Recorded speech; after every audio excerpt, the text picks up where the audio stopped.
Hypertension is one of the most prevalent chronic diseases in the world. So what does it mean when someone has hypertension? With hypertension, the patient consistently keeps suffering from a mean higher blood pressure as compared to the normal range. In other words, it means that the pressure of the blood in the arteries tends to remain higher than what it should be. When measured by a blood pressure monitor, the optimal normal blood pressure measurement is considered to be 120/80 mmHg. And the normal upper range of blood pressure is believed to be 135/90 mmHg. When a person shows blood pressure measurements that are higher than the normal upper range, then the person is said to have high blood pressure or hypertension. High blood pressure can prove to be lethal, as it can affect normal heart functioning. It also can cause brain damage and can hamper normal kidney functions. Data suggests shortened life expectancy in patients if proper treatment and management is not applied.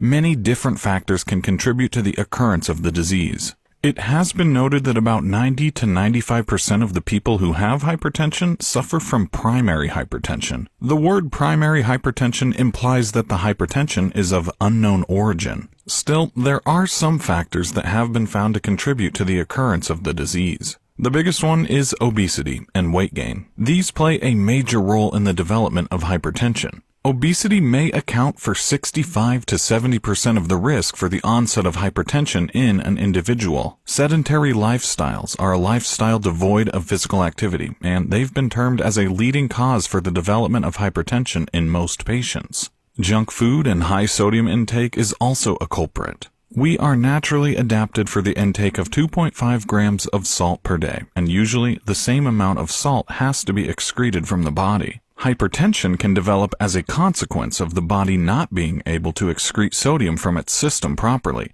Most junk foods contain high quantities of sodium, which leads to increased sodium load in the body. Therefore, junk food should be avoided. Some other factors are diabetes, aging, emotional stress, and low potassium intake. These all also contribute to increasing the probability of developing hypertension. Now that we've learned a little bit about hypertension, here are 3 ways you can manage it. First, a non-pharmacological approach does not involve medication. It mostly pertains to having an active lifestyle. The aim of such an active lifestyle is to promote weight loss in patients by increasing their physical activity. It also involves diet control and stress management. Reduced salt, alcohol, and tobacco consumption, and increased potassium and fiber intake are prescribed in this approach. The second approach is a pharmacological approach. In this one, specific drugs are used to control high blood pressure. Most patients find it hard to change their lifestyle. People get used to leading a specific way of life for so many years and prefer drugs instead of making a change in their daily routines.